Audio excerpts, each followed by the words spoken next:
warahmatullahi wabarakatuh. Syekh Hasan. Waalaikumsalam Asal dari Labuan Bajo, NTT. Ini ikramnya bagus beliau ini. Coba ceritain pengalaman-pengalaman berdakwah di berbagai tempat. Coba ceritain.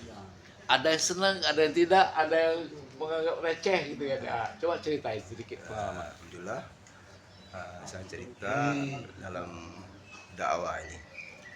Memang dakwah ini begitu ajaib, Ya.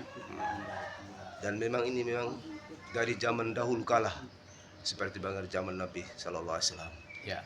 Memang dakwah ini itu banyak rintangan dan cobaan. Setiap kita masuk setiap kampung, ada yang senang, ada yang tidak senang. Maka itulah sebagai terbiak iman kita untuk meningkatkan iman. Sebagaimana baginda Nabi Sallallahu Alaihi Wasallam dulu berbuat dakwah di setiap kampung, setiap daerah, di setiap kota, terutama di setiap kampung-kampung lah. Maka banyak ujian dan cobaan. Di mana yang paling banyak dapat ujian dan cobaan itu? Jakarta atau Labuan Bajo? Alhamdulillah di setiap tempat, di setiap kita masuk. Juga ada juga di daerah-daerah yang kita datang ini. Ada juga ya. Tapi tidak semuanya. Tapi ada yang satu-satu saja. Tapi insya Allah di daerah Jakarta ini memang begitu bagus. Pernah menangis Kak dalam menyampaikan dakwah? Insya Allah pernah juga menangis di waktu malam yang sunyi senyap, untuk kita memasukkan keagungan Allah SWT dalam keadaan sunyi itu. Yang paling berkesan iktikaf di mana? Yang paling berkesan itikafnya kalau di satu masjid juga tidak, tapi setiap masjid lah semua makna, ya? Ada maknanya, sehingga kami semua jamaah ini bersyukur kepada Allah. Ya. Setiap malam juga menangis. Ya betul. Merindukan. Itu Pak Abdullah rajin mencatat, dia lihat setiap musyawarah. Rajin mencatat, bahkan hafal sifat Nabi. Wah, mantap. Apa kuncinya itu? Kuncinya ya karena di dalam perjalanan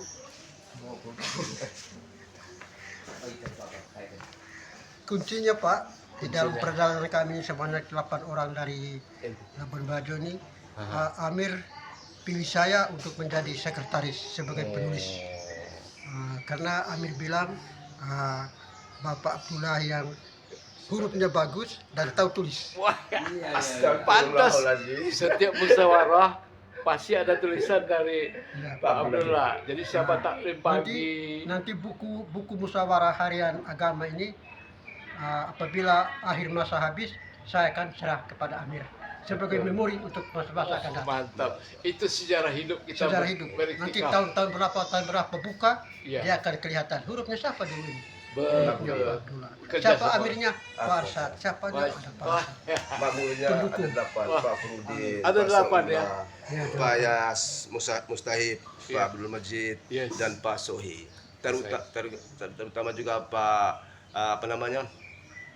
Pak Buya Hermas dengan Bapak Haji Abbas. Kita kan sama-sama belajar bagaimana keluar jalan Allah, hijrah namanya. Karena itu lebih penting dari segalanya. Kita merasa sudah cukup, ternyata belum cukup. Hari ini muzakarah, coba bayan itu singgung 6 sifat, singgung 13 kriteria dai, singgung 6 keuntungan jadi dai. Kalau bisa, kata Haji Iksan, hafalin hadis Nabi, jangan kita tidur. Bagus itu, muzakarah bagus pagi ini subuh ya. Jadi kita kalau apa hadis, insya Allah dalil-dalil kita dalam menyampaikan dakwah jauh lebih hebat dan sempurna lagi. Setuju ya? Setuju. Kita tidak lanjuti dengan cara kita bergotong royong menghafalin hadis. Oke? Semangat. Assalamualaikum warahmatullahi wabarakatuh. Salam.